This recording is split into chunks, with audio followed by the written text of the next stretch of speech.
আসসালামু আলাইকুম ওয়া রাহমাতুল্লাহি ওয়া বারাকাতুহু। আলহামদুলিল্লাহ ওয়াসসালাতু ওয়াসসালামু আলা রাসূলিল্লাহ। আসলাফ একাডেমির রুকিয়া দার্সে যারা আমাদের সাথে আছেন, আপনাদের সকলকে আমরা আমাদের দার্সে স্বাগত জানাই। আজ ইনশাআল্লাহ আমরা দ্বিতীয় দার্স করব। এই দার্সের আলোচ্য বিষয় প্রচলিত কুসংস্কার কিছু আছে, সেগুলোর প্রতি সামান্য আলোকপাত, কিছু পীর ফকিরদের ভণ্ডামি সেখানে উঠে আসবে, আর আকিও চিকিৎসকদের প্রান্তিকতা, তাবিজের বিধান, প্রকারভেদ ইত্যাদি বেশ কিছু বিষয় ইনশাআল্লাহ আমরা সংক্ষেপে আলোচনা করব। প্রথমে প্রচলিত কিছু কুসংস্কার যেটা আমাদের সমাজে প্রচলিত আছে, আমরা যেগুলো দূর করার জন্য এবং যে সমস্ত বিষয় থেকে সতর্ক থাকার জন্য রুকিয়া শিখব। চুরি হলে চাল পড়া খাওয়া, আয়না পড়া খাওয়া। দেখা যায় যে চুরি হয়েছে কোথাও, কিছু চাল পড়া আনতে যাওয়া হচ্ছে, আয়না পড়া আনতে যাওয়া হচ্ছে। এই যে চাল পড়া খেয়ে বা আয়না পড়া এনে চোরকে নির্ণয় করতে জানা, এটা কি? আমি কি জানার চেষ্টা করছি? এটা হলো আমি গায়েব জানার চেষ্টা করছি। কারণ অতীতে যেটা ঘটে গেছে, কোনো রেকর্ডেড কিছু না থাকলে অথবা কোনো প্রুফ না থাকলে সেটা কি হয়? গায়েব, আমি জানি না, আমার কাছে কোনো প্রুফ নেই। তো এটাকে চাল পড়ার মাধ্যমে, আয়না পড়ার মাধ্যমে, এই চাল পড়া, আয়না পড়া, এটা কি জাগতিক কোনো পদ্ধতি বা আমাদের কোনো নিজেরা কোনো কিছুর মাধ্যমে পদ্ধতি আমরা আবিষ্কার করেছি? না। কে শিখিয়েছে? জিন। এরা কিসের মাধ্যমে? জাদুর মাধ্যমে। তো জাদুর মাধ্যমে আমরা গায়েব জানার দাবি করছি। গায়েব শুধুমাত্র আল্লাহ জানেন। এটা হলো কাহেন বা গণকের কাজ, কুফরি। চিকিৎসার জন্য মিষ্টি, ঘটি, কলসি সংগ্রহ, প্রাণী উৎসর্গ করা ইত্যাদি। দেখা যায় যে কবিরাজ বললো যে এখানে মিষ্টি আনতে হবে, 7 প্রকার মিষ্টি আনতে হবে, তারপরে ঘটি লাগবে, কলসি লাগবে, অথবা হাড়ি লাগবে। বিভিন্ন সময় বিভিন্ন কবিরাজ হাড়ি আনে, হাড়ির মধ্যে জিন ভরে, এরপর সেই জিনগুলোকে পানির মধ্যে ভাসায় দিতে বলে। হ্যাঁ, বলে যে 7 প্রকার মিষ্টি আনতে হবে ভোগ হিসাবে। তো তাহলে এই মিষ্টিগুলো কার সামনে পেশ করা হচ্ছে? জিনের সামনে। দেখবেন যে সেই মিষ্টিগুলো সবই আবার ফেরত আসে।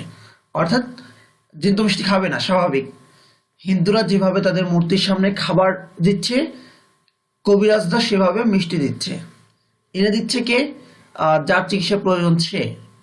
তাহলে শিরকে বিশ্বাস করছি, শিরকে সহায়তা করছি, এটাও সম্পূর্ণ শিরক। আমরা না বুঝে কাজগুলো করছি। এই জন্য রুকিয়ার আলোচনাটা আমি বলি, এটা শুধুমাত্র জিন জাদু থেকে বাঁচার জন্য নয়। জিন জাদু বন্ধ, ওয়াসওয়াসা জাস্ট একটা রোগ, রোগ থেকে বাঁচা জরুরি।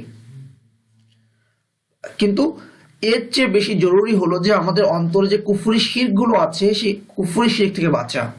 পৃথিবীর সমস্ত মানুষ জিন জাদু বন্ধ, ওয়াসওয়াসার রোগে আক্রান্ত হয় না, কিন্তু আমাদের দেশের অধিকাংশ মানুষ যে রোগটায় আক্রান্ত সেটা হলো শিরক। সমস্ত প্রকার শিরক থেকে বেঁচে থাকতে পারলেও সে এই জাতীয় শিরকের মধ্যে কেন জানি লিপ্ত হয়ে যাচ্ছে। প্রাণী উৎসর্গ করা, দেখবেন যে বলে যে কবিরাজ বলে একটা প্রাণী জবাই করতে হবে, একটা হাঁস জবাই করতে হবে, একটা ছাগল জবাই করতে হবে। অনেক কবিরাজ বলে থাকে কেন জবাই করতে হবে? চিকিৎসার জন্য প্রয়োজন। একটা জিন তাড়ানোর সাথে অথবা জাদু দূর করার সাথে, কাটানোর সাথে প্রাণী উৎসর্গ সম্পর্কটা কোথায়? সম্পর্কটা এখানেই। এটা জবাই করতে বলেছে একটা কবিরাজ। হ্যাঁ, সেই কবিরাজকে সন্তুষ্ট করার জন্য এই কাজটা করা হচ্ছে। তো কবিরাজ কোনো একটা জিন কবিরাজকে বলেছে, কবিরাজ ব্যক্তিকে আদেশ করছে যে একটা প্রাণী জবাই করতে হবে চিকিৎসার জন্য। এই বিষয়ে আমরা ইনশাআল্লাহ বিস্তারিত আলোচনা করব যে প্রাণী উৎসর্গ করা এটা কোন পর্যায়ে পড়ে।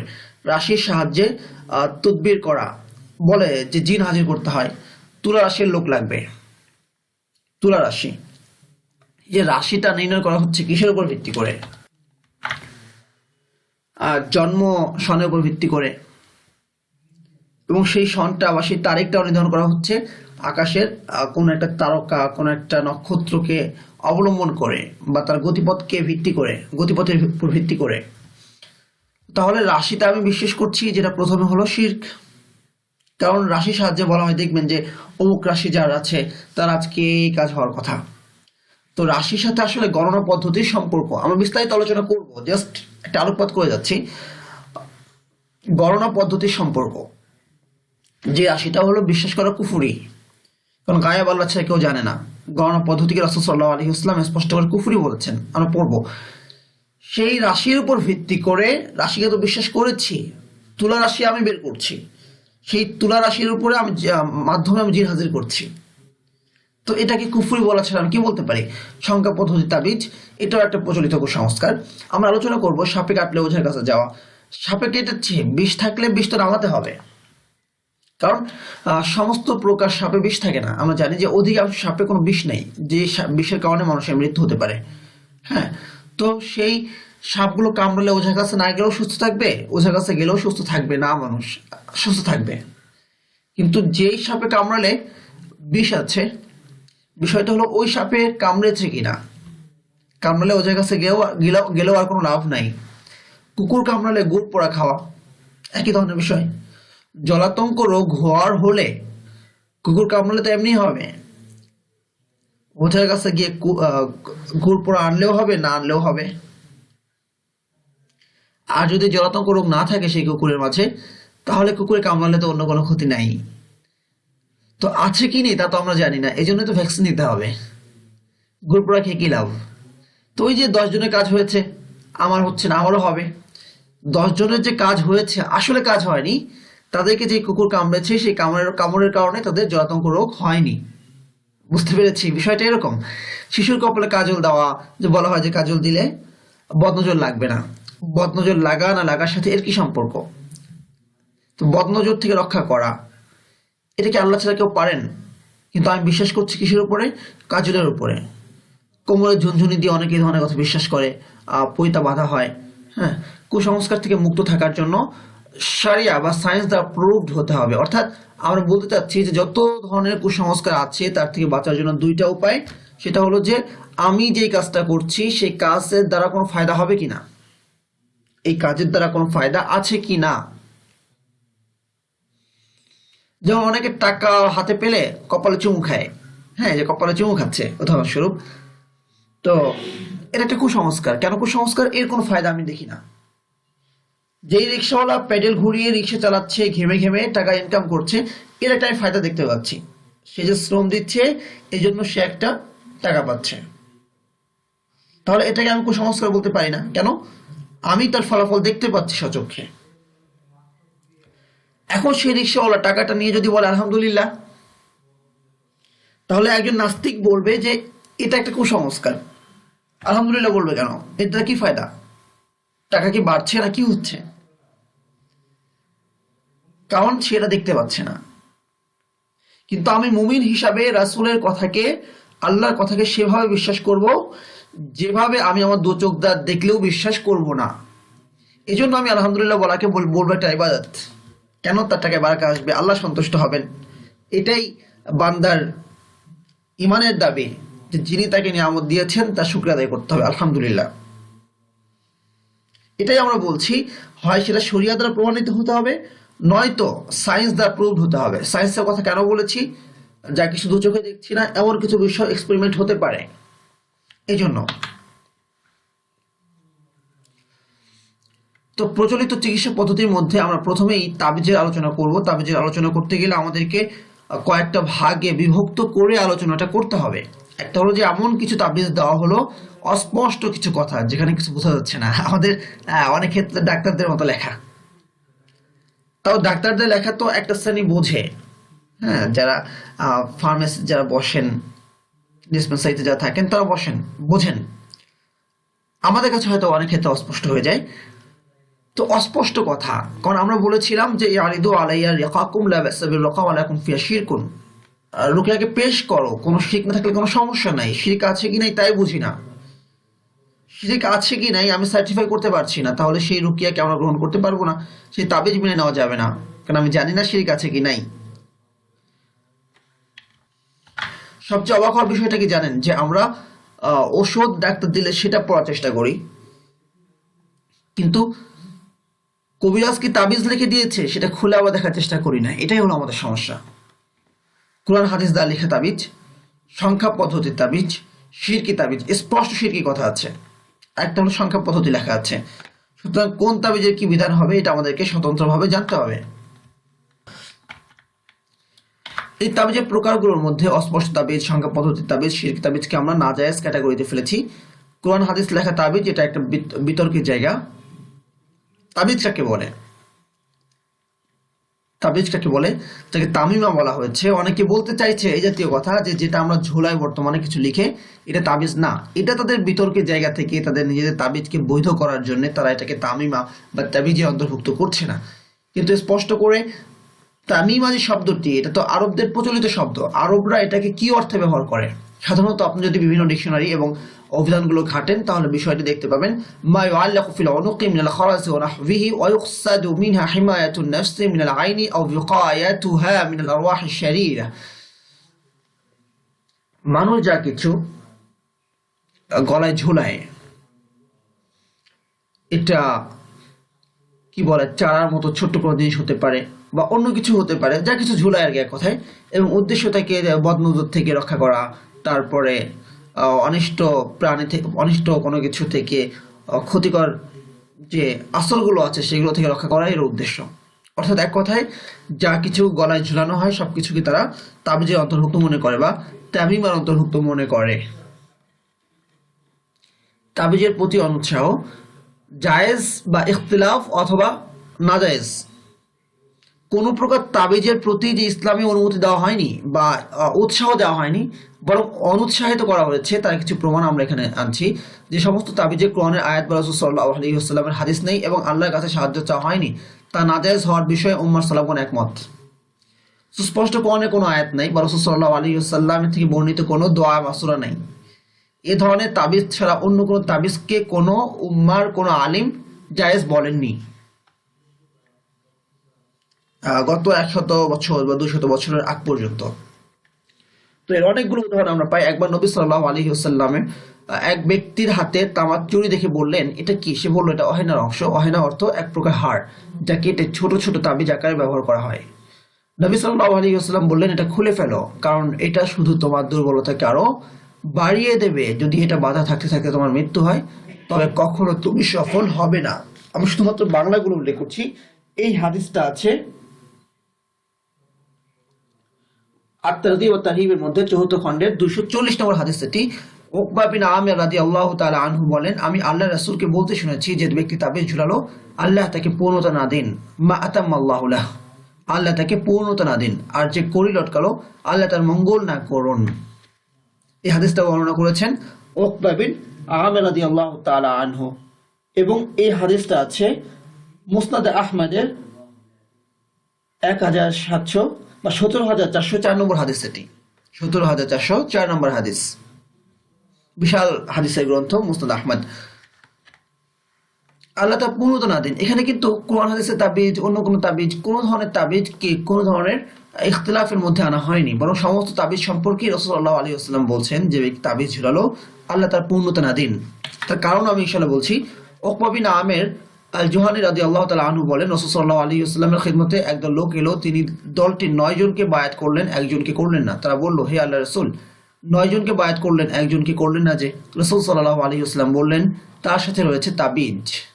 তারপর তিনি নিজ হাতে তার তাবিজ ছিঁড়ে ফেললেন, তারপর তাকে বায়াত করলেন এবং বললেন, যে ব্যক্তি তাবিজ ব্যবহার করলো সে শিরক করলো, যে ব্যক্তি তাবিজ ব্যবহার করলো সে শিরক করলো, ফাকাদ আশরাকা, সে শিরক করলো। এটাও সহিহ হাদিস। এভাবে বহু হাদিসে আপনারা পাবেন। এটা রয়েছে হাইসামির মাজমাউজ জাওয়ায়েদের মধ্যে 5ম খণ্ডের 106 নম্বর হাদিস। অনেকগুলো হাদিস পাবেন। আব্দুল্লাহ বিন উকাইম রাদিয়াল্লাহু তাআলা আনহু বলেন, রাসূল সাল্লাল্লাহু আলাইহি ওয়াসাল্লাম বলেছেন, যে ব্যক্তি কোনো কিছু ঝুলাবে তাকে ওই ব্যক্তির দায়িত্বে ছেড়ে দেওয়া হবে। আরবি ব্যবহারটা হলো মুকিলা ইলাইহি, তাকে ওই বস্তুর দায়িত্বে ছেড়ে দেওয়া হবে। তো এভাবে অনেকগুলো হাদিস আছে। আবু বশির আনসারী রাদিয়াল্লাহু আনহু থেকে একটা হাদিস বর্ণিত আছে। তারপরে আর অনেকগুলো হাদিস, আপনারা সমস্ত হাদিসের কিতাবেই এই বিষয়গুলোতে হাদিস পেয়ে যাবেন। এখন কথা হলো যে তাবিজের প্রতি অনুৎসাহটা কেন? কারণ হলো যে আমি আপনাদেরকে বলেছি যে রুকিয়া হলো মূলত আল্লাহ সুবহানাহু ওয়া তাআলার কাছে আশ্রয় প্রার্থনা করা। আল্লাহ সুবহানাহু ওয়া তাআলার কাছে আশ্রয় প্রার্থনা করা। যেগুলোতে কোরআন হাদিস নাই সেগুলোর কথা বাদ দিলাম, যেগুলোতে সরাসরি কোরআনের হাদিস আছে সেগুলোতে মনে করা হচ্ছে কি, মনে করা হচ্ছে যে এই তাবিজের কারণে আমার এই ফায়দাটা হচ্ছে। কেন? কারণ হলো ওষুধ খেলে আমি সুস্থ হব। কারণ রোগ যেমন আল্লাহ দিয়েছেন, রোগ প্রতিরোধ ক্ষমতা ওষুধের মধ্যে আছে। হ্যাঁ, তো এটা আল্লাহর উপরই ভরসা হচ্ছে, কারণ এই ওষুধটা আল্লাহ সৃষ্টি করেছেন। আর কোরআনের যে তাবিজগুলো বা হাদিসগুলো, এটা হলো আল্লাহর কাছে দোয়া করলে আল্লাহ সুবহানাহু ওয়া তাআলা দান করেন, যেটা হাদিস দ্বারা সাব্যস্ত, যেটা কোরআনে আছে। কোরআনের আয়াতের মধ্যে শিফা আছে, সেটা পড়তে হবে। আল্লাহ পড়তে বলেছেন কুল আউযু, তুমি বলো আউযু বিরাব্বিল ফালাক। আল্লাহ বলেননি তুমি ঝুলাও আউযু বিরাব্বিল ফালাক। আল্লাহ বলেননি তুমি ঝুলাও আউযু বিরাব্বিন নাস। আল্লাহ কি বলছেন? তুমি পড়ো আউযু বিরাব্বিল ফালাক। তার মানে হলো যে আল্লাহ পড়তে বলেছেন, পড়তে হবে, ঝুলাতে বলেননি। তাহলে যখন আমি ঝুলাচ্ছি, তার মানে কি? আমি আল্লাহর কথার উপর বিশ্বাস করছি না, বরং বিশ্বাস করছি তাবিজের উপরে। তো এবং এমনটাই করা হয় যে চিকিৎসা হচ্ছে না, শেষ পর্যন্ত গিয়ে তাবিজ নিয়ে আসে। আমার এক আত্মীয়, ছোট তার একটা বাচ্চা ছিল, নিয়মিত বিছানায় প্রস্রাব করে, তো ওষুধ খাচ্ছে, কোনো কাজ হচ্ছে না। সে যাচ্ছে হুজুরের কাছ থেকে তাবিজ আনতে। প্রস্রাব করার সাথে তাবিজের কি সম্পর্ক? তো যাই হোক, আলোচনা করতে গেলে বিস্তারিত আলোচনা হয়ে যাবে এ বিষয়ে। আমি বিস্তারিত লিখেছি রবের আশ্রয় বইটির মধ্যে, সমর্পণ থেকে প্রকাশিত। আর রুকিয়ার বিষয়ে বিস্তারিত আলোচনা আসলাফ থেকে প্রকাশিত যে বইটা আছে, রুকিয়ার আব্দুল্লাহ মাহমুদ ভাইয়ের লেখা, সেখানেও আপনারা পেয়ে যাবেন ইনশাআল্লাহ। আর তাবিজ ইত্যাদি নিয়ে বিস্তারিত আলোচনা আমি করেছি রবের আশ্রয় বইটির মধ্যে, যেটি সমর্পণ থেকে প্রকাশিত হয়েছে। কোরআন হাদিসের দোয়া লেখা তাবিজ, এটা কেউ জায়েজ মনে করেন আর কেউ জায়েজ মনে করেন না। যারা জায়েজ মনে করেন না, উপরোক্ত দলিল সমূহ যেখানে কোরআনের তাবিজকে আলাদা করে জায়েজ বলা হয়নি, বরং সমস্ত প্রকার তাবিজের প্রতি অনুৎসাহ দেওয়া হয়েছে, এবং কোথাও কোথাও শিরক পর্যন্ত বলা হয়েছে। এই ধরনের শিরক আসলে শিরকে কাবির না। অর্থাৎ এই ধরনের শিরক করলে, অর্থাৎ কেউ তাবিজ ঝুলালো, এই ঝুলানো দেখেই তাকে আপনি মুশরিক বলে বললেন বা বলে বসলেন, সেটা না। এটাকে বলা হয় আশিরকুল আসগর।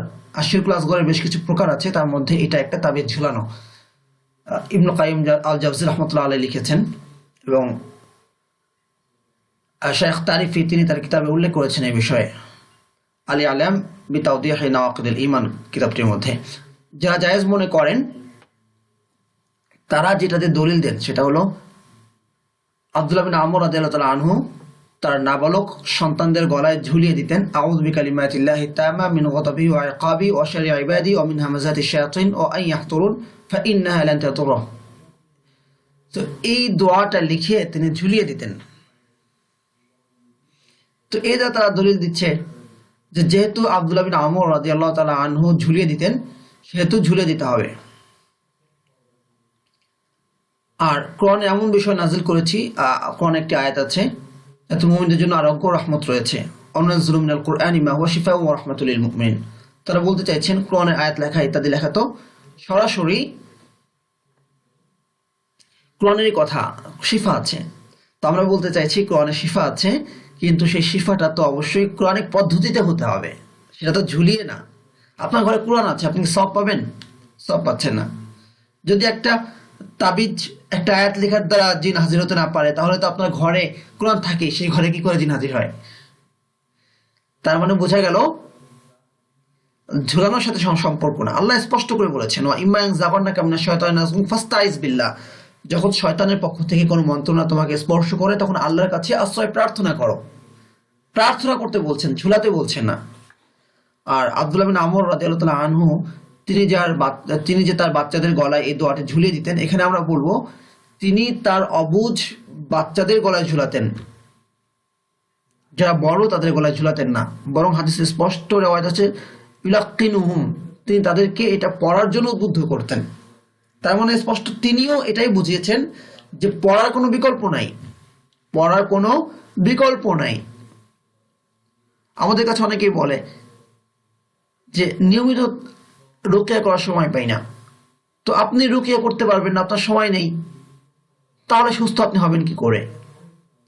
কিন্তু যখন তাবিজে চলে যায় যে আমার কোনো কাজ নাই, জাস্ট একটা তাবিজ আনলাম, ঝুলাই দিলাম, হয়ে গেল, শেষ শেষ, সব হুজুর করে দিয়েছে। তো এটা আসলে পদ্ধতি না। যারা পড়তে পারে না তিনি তাদের গলায় ঝুলাতেন, এই জন্যই ঝুলাতেন, তারা পড়তে পারে না। সুতরাং যদি এই হাদিস দ্বারা দলিল দিতে হয়, সেক্ষেত্রে শুধুমাত্র দিতে পারবো সেটা হলো বাচ্চাদের ক্ষেত্রে যারা পড়তে পারে না। তৃতীয় বিষয় হলো তিনি স্পষ্ট দোয়া লিখতেন। যদি জায়েজ বলতে হয়, এতটুকুর মধ্যে সীমাবদ্ধ থাকতে হবে। এর উপর ভিত্তি করে সংখ্যা পদ্ধতি তাবিজকে জায়েজ বলবো, কোরআনের সংখ্যাকে, কোরআনের আয়াতকে সংখ্যা আকারে পেশ করে জায়েজ বলবো, সেটা বলার সুযোগ নাই। ইনশাআল্লাহ এই বিষয়ে আমরা সামনে আলোচনা আসছি। তো রুকিয়াকে যদি আমরা জায়েজও বলি, যেখানে সুস্পষ্ট কোরআনের আয়াত আছে বা হাদিস আছে, তবুও আমরা বলবো তুলনার বিবেচনায় তার রুকিয়া শারিয়ার সমকক্ষ হতে পারে না, কারণ রুকিয়া শারিয়া সুন্নাহর অনুসরণ। রাসূল সাল্লাল্লাহু আলাইহি ওয়াসাল্লামকে জিবরিল আমিন রুকিয়া করেছেন, রাসূল সাল্লাল্লাহু আলাইহি ওয়াসাল্লামের কাছে রুকিয়া পেশ করা হয়েছে, তিনি বলেছেন শিরক না থাকলে সমস্যা নাই। তারপরে সাহাবা কেরাম কোরআনের অনুসরণ, কোরআনে স্পষ্ট করে রুকিয়া মানে যেহেতু সরাসরি কোরআন পাঠ করা, ইস্তিআযা, আল্লাহর আশ্রয় প্রার্থনা করা, এটা তো আল্লাহই আদেশ করেছেন যে কুল, তুমি বলো আউযু বিরাব্বিল ফালাক, কুল আউযু বিরাব্বিন নাস, তুমি বলো ইস্তাইজ বিল্লাহ, আল্লাহর কাছে আশ্রয় প্রার্থনা করো। সরাসরি কোরআনের অনুসরণ, সাহাবীগণের আমল, আবু সাঈদ খুদরি রাদিয়াল্লাহু তাআলা আনহু থেকে সহ বিভিন্ন সাহাবী, আসমা রাদিয়াল্লাহু তাআলা আনহু বর্ণনা করেছেন, আয়েশা রাদিয়াল্লাহু তাআলা আনহা বর্ণনা করেছেন যে সাহাবাগণ রুকিয়ার আমল করতেন, দোয়া পড়ে ফু দিতেন, আল্লাহর কাছে দোয়া ও আশ্রয় প্রার্থনা। রুকিয়ার মাধ্যমে তো মূলত আমরা দোয়াই করছি আল্লাহ সুবহানাহু ওয়া তাআলার কাছে। আল্লাহ জানিয়েছেন যেভাবে কোরআনের শিফা হতে পারে, কোরআনের শিফা আছে, এবং সেটা কিভাবে তা তো আল্লাহ জানিয়ে দিয়েছেন, পড়ো নাকি এর ধরনের কথা তো আল্লাহ বলেনি। সুতরাং রুকিয়া শারিয়া হলো যৌক্তিক, এবং এটাই আসলে অধিক গুরুত্বপূর্ণ। অপরদিকে বৈধ তাবিজ যদি হয়, অর্থাৎ স্পষ্ট কোরআনের আয়াত থাকে বা হাদিস থাকে, সেখানে তাবিজের বিষয়টি সুন্নাহ পরিপন্থী। রাসূল সাল্লাল্লাহু আলাইহি ওয়াসাল্লাম কোন হাদিসে এই কথার দিকে ইঙ্গিত করেননি যে তুমি তাবিজ ঝুলাইতে পারো। কেউ কখনো তাবিজ খুলে দেখে না ভিতরে কি লেখা আছে, যেটা বলেছেন পেশ করো, শিরক না থাকলে সমস্যা নেই, পেশ তো করতে হবে, দেখতে হবে। তো আমরা খুলেও দেখি না ভিতরে কি লেখা আছে। যে খুলে দেখার প্রসঙ্গটা এই জন্য এসেছে, অনেক জায়গায় আমাদের অভিজ্ঞতা বলে এমন বহু তাবিজ পেয়েছি যেখানে স্পষ্ট শিরক আমরা দেখতে পাচ্ছি। আমরা এই আলোচনা করবো। সুতরাং তাবিজ দিয়েছে অমুক হুজুর, তার উপর ভিত্তি করে আমি বিশ্বাস করে বসে থাকলাম, সেই সুযোগ নাই। কারণ তাবিজের এই বিষয়গুলো আকীদার একটা অংশ, একটা পার্ট। তো জিজ্ঞেস করে দেখেন এই বিষয়টা নিয়ে তার কোনো পড়ালেখা নাই, এই বিষয়টা নিয়ে তার পড়ালেখা না। সে ফিকহ নিয়ে পড়াশোনা করেছে, সে ওয়াজ নিয়ে পড়াশোনা করেছে, ওয়াজ করতে করতে বিশাল বড় আলেম হয়ে গেছে, সে লেখক, সে লেখালেখি করেছে, সাহিত্য চর্চা করেছে, এটা নিয়ে পড়তে পড়তে সে অনেক বড় আলেম হয়ে গেছে, অনেক বড় বক্তা হয়ে গেছে, ফিকহ নিয়ে পড়েছে, অনেক বড় মুফতি হয়ে গেছে। কিন্তু তাবিজ, কবজ ইত্যাদি বিষয়ে যে ফিকহি আলোচনা, যে আকীদার যে অংশটা হয়তো সে পড়েনি, আমরা তো কেউ সর্বজান্তা না। সুতরাং কে দিয়েছে এটার চেয়ে বড় বিষয় হলো ভিতরে কি লেখা আছে। অবৈধ কাজের সম্ভাবনা নির্মূল করা। তো হতে পারে সে অবৈধ কিছু দিচ্ছে না, কিন্তু তার দেখা দেখি আরো 10 জন যখন তাবিজ দিবে। উদাহরণস্বরূপ আপনাদেরকে ছোট্ট করে একটা কথা বলি, সেটা হলো আমাদের বক্তারা বিভিন্ন সময় প্রতিপক্ষকে অথবা মাহফিলেও বলে অমুককে হে লাল কুত্তা, এই কুত্তা সেই কুত্তা, যারা ইসলামের বিরুদ্ধে বলে। তো তার দলিল দেয় সবসময়, এবং ঘটনাটা বলেও যে আলী রাদিয়াল্লাহু তাআলা আনহু এবং মুআবিয়া রাদিয়াল্লাহু তাআলা আনহুর মাঝে যে একটা গন্ডগোল বেঁধেছিল, গন্ডগোল বলতে আমি বোঝাচ্ছি যে একটা ইখতিলাফ ছিল, সেই ইখতিলাফের একটা পর্যায়ে রোমের সম্রাট নাকি মুআবিয়া রাদিয়াল্লাহু তাআলা আনহুর কাছে বলেছিলেন যে আমি তোমাকে সাহায্য করব, তুমি আমার সাথে আসো, এটাতে যে কথাটা আছে। তখন মুআবিয়া রাদিয়াল্লাহু আনহু নাকি গালি দিয়েছিলেন, হে কুত্তার, লাল কুত্তার বাচ্চা, যদি আলীর বিরুদ্ধে তুই অস্ত্র ধরিস তাহলে সর্বপ্রথম আমি তোর বিরুদ্ধে লড়াই করব। এই যে কথাটা এখান তারা বলেন যে মুআবিয়া রাদিয়াল্লাহু তাআলা আনহু যেহেতু লাল কুত্তার বাচ্চা বলেছে, সেটা আমরা বলতে পারবো। শেষ পর্যন্ত দেখা গেল যে এই যে ঘটনাটা বর্ণিত হয়েছে, এই ঘটনারই কোনো ভিত্তি নাই। একটা ভিত্তিহীন একটা ঘটনাকে সামনে আনছি, তিনি বলেছেন আমরা বলছি, হয়তো সেখান থেকে আমরা উদ্বুদ্ধ হচ্ছি কুলাঙ্গার বলা, এই বলা, সেই বলা ইত্যাদি কথাকে। মুমিনের ভাষা কখনো কওলান লাইয়িনা, নম্র ভাষার বিপরীতে যেতে পারে না। কথা কখনো শক্ত হইতে পারে না। মুমিনের শক্ত হবে হাত, মুখ দিয়ে হবে দাওয়াত, আর দাওয়াতের ভাষা হলো কোমল। দাওয়াতে কাজ হচ্ছে না, হাত শক্ত হবে, অর্থাৎ জিহাদের বিধান সেখানে আল্লাহ সুবহানাহু ওয়া তাআলা দিয়েছেন। কিন্তু কথাকে শক্ত করার অনুমতি আল্লাহ দেননি, কটু কথা বলার অনুমতি আল্লাহ দেননি, কটুক্তির অনুমতি আল্লাহ দেননি, উপহাসের অনুমতি আল্লাহ দেননি। তো এখানে যে বিষয়টি ঘটছে, যে একটা ভুল ঘটনাকে কেন্দ্র করে আমরা সেদিকে চলে গেছি। আপনি বড় মানুষ, আপনি অনেক বড় আলেম, আপনি তাবিজ দিচ্ছেন, কোরআন হাদিস থেকে দিচ্ছেন, মানুষ তো দেখবে যে ভিতরে কি লেখা আছে এটা না, মানুষ দেখবে কি দিয়ে পেঁচিয়ে দিচ্ছেন, অর্থাৎ আপনি একটা তাবিজ দিচ্ছেন অবৈধ কাজের সম্ভাবনা নির্মূল করার জন্য। সুতরাং আমাদেরকে বৈধ তাবিজ থেকেও বিরত থাকতে হবে। অনেক শিরকি তাবিজ আজকে প্রচলিত বৈধ তাবিজের নামে। আমরা দেখাবো। ঘরে কোরআন ঝুলিয়ে রাখলেন, সওয়াব হবে? পুরো একটা কোরআন আপনি ঘরে ঝুলিয়ে রাখলেন, সওয়াব হবে? ফায়দা হচ্ছে? ফায়দা হচ্ছে না। কিন্তু সেই কোরআনটা আপনি পড়েন, ফায়দা হবে, সওয়াব হবে। সুতরাং গলার মধ্যে তাবিজ ঝুলিয়ে রাখা, এই তাবিজ নিয়ে অনেকে আরবি লেখা থাকে, আল্লাহ লেখা থাকে তাবিজের উপরে, এটা নিয়ে বাথরুমে যাচ্ছে, টয়লেটে যাচ্ছে, ভাববাক জায়গায় যাচ্ছে। তো এটা কোন পদ্ধতি না। তাবিজ চিকিৎসা বিজ্ঞান পরিপন্থী। তাবিজ আপনি ঝুলালেন, এর সাথে সুস্থতা কি সম্পর্ক? না এর পক্ষে কোনো ওহী নাজিল হয়েছে, আর না চিকিৎসা বিজ্ঞান এটাকে শুদ্ধ বলছে। একইভাবে ব্যবসায়ী বরকতের আশায় যখন কেউ ঘরে পাথর সংরক্ষণ করছে, যখন কেউ ব্যথা ইত্যাদি প্রমোশনের জন্য ব্রেসলেট অথবা আংটি পড়ছে, বিষয়টি আপনি কিভাবে দেখছেন? বরকত হবে তো আল্লাহ যদি দান করেন। বরকত হবে যদি আপনি ফজরের পরপর উঠে ব্যবসায় লেগে যান, এই সময়টাতে বরকত আছে। বরকত হবে যদি আপনি অলসতা না করেন, সমস্ত হারাম থেকে বিরত থাকেন। এগুলো সুন্নাহ সম্মত, এগুলো বাস্তবিক জীবন থেকে নেওয়া কিছু বিষয়। কিন্তু এটা বাদ দিয়ে আপনি পাথর ঝুলাচ্ছেন, আপনি আয়াতুল কুরসি ঝুলিয়ে দিয়েছেন। ব্যথা হয়েছে ওষুধ খান, দোয়া করেন আল্লাহ সুবহানাহু ওয়া তাআলার কাছে, আপনি ব্রেসলেট পড়ছেন, আংটি পড়ছেন, এগুলো কি? আমি আপনাদেরকে বলেছি যে বৈধ তাবিজকে আমরা কেন অনুৎসাহিত করছি। বৈধ তাবিজের ওসিলায় অনেক অবৈধ তাবিজকে প্রমোট করা হয়। এখানে দেখুন কি লেখা, বিসমিল্লাহির রহমানির রহিম, মাশাআল্লাহ, এবং লেখা আরবি লেখা। তার মানে কি? অবশ্যই আরবি জানা কোনো ব্যক্তি কাজ করেছে, হিন্দু কোনো কবিরাজ এই কাজটা করেনি। এরপর লা ইলাহা ইল্লাল্লাহ মুহাম্মাদুর রাসূলুল্লাহ লেখা, অর্থাৎ শিরক থেকে বাঁচার জন্য সবচেয়ে বড় আমাদের যে মন্ত্র সেটা হলো লা ইলাহা ইল্লাল্লাহ মুহাম্মাদুর রাসূলুল্লাহ, তাওহীদের একচ্ছত্র প্রকাশ না। তো এইটুকু আপনি বোঝেন, আপনি জানেন, আপনি খুশি হয়ে যাবেন। এরপর লেখা বিহাক্কি ইয়া জিবরাইল ইয়া বাদু, জিবরিল আলাইহিস সালামের নাম। মাশাআল্লাহ, সমস্যা কোথায়?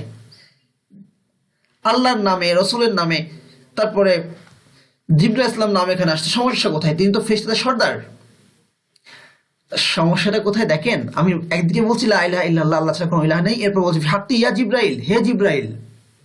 মানে লা ইলাহা ইল্লাল্লাহ পরেও আমি সাহায্য চাচ্ছি কার কাছে? জিবরাইলের কাছে। বুঝতে পারছেন যে শিরকটা কোন পর্যায়ের? আল্লাহ সুবহানাহু ওয়া তাআলা শিরক করা ক্ষমা করেন না কাউকে, কারণ তিনি একমাত্র মাখলুক, বাকি সবাই, তিনি একমাত্র খালেক, বাকি সবাই মাখলুক। যদি মুহাম্মদ সাল্লাল্লাহু আলাইহি ওয়াসাল্লামকে আল্লাহর সঙ্গে শরীক করা হয়, যদি ঈসা আলাইহিস সালামকে করা হয়, কিংবা জিবরিল আমিনকে করা হয়, এটা কি মাফ হয়ে যাবে? না। শিরক শিরকি, সেটা যাকেই অংশীদার করা হোক না কেন, শিরকে কোনো ক্ষমা নেই। তো এখানে জিবরাইল আলাইহিস সালামের কাছে সাহায্য চাওয়া হচ্ছে, শিরক হয়ে যাবে স্পষ্ট। ইয়া বাদু, এই বাদুটা কি জানেন? জিনের সর্দার। একদিকে জিবরাইল আলাইহিস সালামের কাছে সাহায্য চাওয়া হচ্ছে, অপরদিকে জিনের সর্দারের কাছে সাহায্য চাওয়া হচ্ছে। এইভাবে সূক্ষ্ম ভাবে।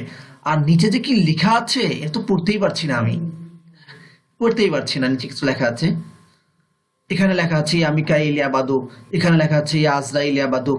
অর্থাৎ বাদুয়ের কাছে সব জায়গায় সাহায্য চাওয়া হচ্ছে, আর এক জায়গায় জিবরাইলের কাছে, এক জায়গায় মিকাইলের কাছে, মাঝে 2, 4, 6, 8 লেখা। এর মানে কি জানেন? এই যে বাদু, বায়ের সংখ্যামান হলো 2, দালের সংখ্যামান হলো 4, তারপরে ওয়াবের সংখ্যামান হলো 6, আর হায়ের সংখ্যামান 8। এটাকে আবজদ পদ্ধতি বলি। তাহলে আমরা যে বলছি সংখ্যা পদ্ধতিও না জায়েজ। বাদু আমরা স্পষ্ট করে এই শব্দটা শিরক করে দেখি, বুঝি, জানি, যার ফলে আমরা এখানে সংখ্যার একটা মান পেয়ে গেলাম। এভাবে লিখলেও বাদু হয়, এভাবে লিখলেও বাদু হয়। হ্যাঁ, এভাবে বাদু হয়। মানে আপনি যেভাবেই করবেন না কেন, শব্দটা বাদুয়ের বাইরে যাচ্ছে না। তাহলে বুঝুন, যদি এইগুলো নাও থাকতো তবু এতটুকু দ্বারাও শিরকটা হয়ে যেত, আমরা বুঝতে পারছি। তাহলে কয়েকটা শব্দের আমরা সংখ্যামান আমরা জানি। আমরা 786 মানে জানি বিসমিল্লাহ, এর বাইরে। সুতরাং ভাই, আমাদেরকে সতর্ক থাকতে হবে যে কিভাবে বৈধতার নামে অবৈধ তাবিজ চলছে, শিরক তাবিজ চলছে। এখানে আয়াতুল কুরসি লেখা আছে, আয়াতুল কুরসি লেখা আছে পুরোটার মধ্যে। তারপরে লা ইয়াহতুনা বিশাইইন মিন ইলমিহি ইল্লা বিমা শাআ, বিসমিল্লাহির রহমানির রহিম, আল্লাহু লা ইলাহা ইল্লা হুয়াল হাইয়ুল কাইয়ুম থেকে শুরু করে আয়াতুল কুরসি লেখা আছে। তো মনে হচ্ছে যখন আপনি কিছু পড়তে পারলেন, এই যে একটু পড়তে পারলেন, এগুলোও তো পড়তে পারবেনই না, তখন মনে হবে যে না এত বৈধ তাবিজ। আর এইভাবে ভালো মানের কোনো আরবি জানা ছাড়া কেউ লেখা কারোর পক্ষে সম্ভব নয়। এই জন্য বলছি যে ভালো আরবি জানে তাকে চিন্তা করেন তো আপনার মাথায় কেমন আপনি চিন্তা করবেন যে আরবি জানে, আরবিতে কথা বলে, সে আরবি লিখতে পারে সুন্দর, কি ধরনের একটা মানুষ চিন্তা করবেন। যদি কোনো বোন হয় নিশ্চয় সে আলেমা হবে, হাত মোজা পরে, পা মোজা পরে, নাকি? যদি কোনো পুরুষ হয় আর দাড়ি থাকবে, মাথায় পাগড়ি থাকবে, অথবা টুপি থাকবে, সুন্নতি পাঞ্জাবি পরবে, জুব্বা পরবে, এরকম একজন হুজুরকে আপনি কল্পনা করছেন কিনা এই ধরনের এক লেখার জন্য? তাহলে তিনি কি লিখছেন দেখুন, আজিব ইয়া মিকাইল, আয়াতুল কুরসি লেখা, অর্থাৎ শিরক থেকে বাঁচার, আল্লাহর তাওহীদকে প্রকাশের জন্য কোরআন মাজিদের অন্যতম একটি আয়াত হলো আয়াতুল কুরসি। সেই আয়াতুল কুরসি লিখে ধৃষ্টতা কি পরিমাণ লেখা হচ্ছে, আজিব ইয়া মিকাইল, হে মিকাইল তুমি সাড়া দাও, আমার দোয়া কবুল করো। এখানে লেখা আজিব ইয়া আজরাইল, এখানে লেখা আজিব ইয়া জিব্রাইল, আজিব ইয়া ইসরাফিল। মানে এই যে বললাম, আমরা শুধু শুরুর অংশটুকু পড়তে পারছি, বাকি যে আর কি কি লেখা আছে তা তো পড়া সম্ভবই হচ্ছে না। এখানে আজিব মিকাইল লেখা, আজিব আজরাইল লেখা, আজিব জিব্রাইল লেখা, ইসরাফিল লেখা। এই প্রথমে সামান্য অংশ আমি পড়তে পারলাম, এই সামান্য অংশটুকু পড়তে পারলাম, এদিকে সামান্য অংশটুকু, তো সেই স্পষ্ট এবং কত বড় ধৃষ্টতা। আয়াতুল কুরসি লিখে সাহায্য চাওয়া হচ্ছে জিব্রাইলের কাছে, মিকাইলের কাছে, ইসরাফিলের কাছে আলাইহিমুস সালাতু ওয়াস সালাম। বিষয়টাই এখানে বিভিন্ন সংখ্যামান লেখা আছে, সংখ্যামানে আমি কি করে বের করবো যে এটা কিসের সংখ্যামান? বলা হবে, যদি জিজ্ঞেস করেন সে বলবে এখানে কোরআনে আয়াত লেখা, হাদিস লেখা, হাদিসের সংখ্যামান। তো হাদিসের সংখ্যামান যে লিখেছে সে কি বোঝে, নাকি সেও মুখস্থ লিখেছে?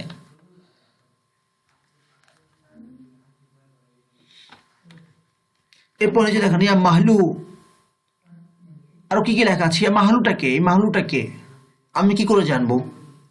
কয়জন জিনের নাম আমি জানি? আমি তো আল্লাহ সুবহানাহু ওয়া তাআলার 99 নামটা শুধু মুখস্থ করেছি, তার মধ্যে এই শব্দটা তো নাই, তো মাহলু শব্দটা নাই আল্লাহ নামের মধ্যে। আবার দেখুন এখানে ইয়া রহমান ইয়া রহিম লিখছে, ইয়া আল্লাহ লিখছে, একটু পরে ইয়া হাসান ইয়া হুসাইনও লেখা আছে। এই যে হুসাইন, মূর্খতা, জাহলে মুরাক্কাব, শিরিক যে করছে বোঝাও যাচ্ছে না। সুতরাং স্পষ্ট কথায় যখন আমরা শিরিক দেখতে পাই, এখানে যে শিরিক নাই তা আপনাকে কে বলল? এই যে জিবরিল আলাইহিস সালামের নাম লেখা, মিকাইলের নাম লেখা, কেন লেখা এগুলো? তা কি বুঝাইতে চাইছে এই নামগুলো দিয়ে? ইসরাফিল আলাইহিস সালাম, আবার এই যে বাদু লেখা, যে বাদুর কথা আমরা একটু আগে আলোচনা করলাম। এই আরেকটা তাবিজ, ইয়া বুরহান আলিকান তালিকান মালিকান, আলিকান তালিকান মালিকান কিডা? ইয়া মান্নান ইয়া হান্নান, বুঝলাম আল্লাহর নাম। ইয়া দায়ান, আবার লেখা ইয়া জিব্রাইল, ইয়া মিকাইল, ইয়া ইসরাফিল, ইয়া আজরাইল, আবার এখানে ইয়া বাদু। জাস্ট সামান্য কিছু তাবিজের নমুনা আপনাদেরকে দেখালাম, তাহলে বুঝুন। এখানেও বাদু লেখা, কিন্তু বাদু এই যে এইভাবেও বাদু হবে, এভাবেও বাদু হবে, এইভাবেও বাদু হবে, এইভাবে যেভাবে আপনি নেন না কেন বাদু, এর বাইরে যাচ্ছে না। এখানে কোরআনে স্পষ্ট আয়াত লেখা, ওয়াল কায়না বাইনাহুমুল আদাওয়াতুল বাগদা ইলা ইয়াউমিল কিয়ামা, কিয়ামত পর্যন্ত তাদের মাঝে শত্রুতা ও বিদ্বেষ আমি প্রক্ষেপণ করে দিলাম। বোঝা যাচ্ছে এটা কারোর মধ্যে শত্রুতা সৃষ্টি করার জন্য আয়াত এখানে লেখা হয়েছে। যে কোরআন নাজিল হয়েছে মানুষের অন্তর অন্তরে মিল সৃষ্টির জন্য, সেখানে সেই আয়াতকে ব্যবহার করছি শত্রুতা সৃষ্টির জন্য, মানে জাদু যে জন্য করা হয়। আল্লাহ সুবহানাহু ওয়া তাআলা বলেছেন, ওমা হুম বিদররিনা বিহি মিন আহাদিন ইল্লা বিইজনিল্লাহ ইফাররিকুনা বিহি বাইনাল মারই ওয়া যাওজি, জাদুর মাধ্যমে তারা ইফাররিকুনা বিহি বাইনাল মারই ওয়া যাওজি, স্বামী স্ত্রীর মাঝে তারা বিচ্ছেদ ঘটায়। তো যেটা জাদুর কাজ, এই কাজটা এই বদমাশটা কোরআনে আয়াত দিয়ে করার চেষ্টা করছে। আল্লাহ আমাদেরকে মাফ করুন। ওয়াল কায়না বাইনাহুমুল আদাওয়াতা ওয়াল বাগদা ইলা ইয়াউমিল কিয়ামা। তাহলে এটা হলো প্রচলিত জাদুর নামে যে অপ্রচলিত জাদুগুলো আছে। কেন আমরা প্রচলিত বা বৈধ পন্থার তাবিজকে, অর্থাৎ কোরআন হাদিসের লেখা তাবিজগুলোকেও অনুৎসাহিত করি? কারণ ওইগুলোর মাধ্যমে এই সমস্ত তাবিজগুলো প্রমোট হয়। কারণ মানুষ তো কেউ তাবিজের কিতাব খুলে দেখে না, বা তাবিজের বা তাবিজটা খুলে দেখে না, আর দেখলেই বা কি বুঝবে? আমরা এবার কতটুকু বুঝতে পারলাম। সুতরাং আজ এতটুকু, ইনশাআল্লাহ বাকি অন্য কিছু প্রচলিত যে কুসংস্কারগুলো আছে এগুলো নিয়ে পরবর্তী দার্সে আলোচনা করব। আসসালামু আলাইকুম ওয়া রাহমাতুল্লাহি ওয়া বারাকাতুহু।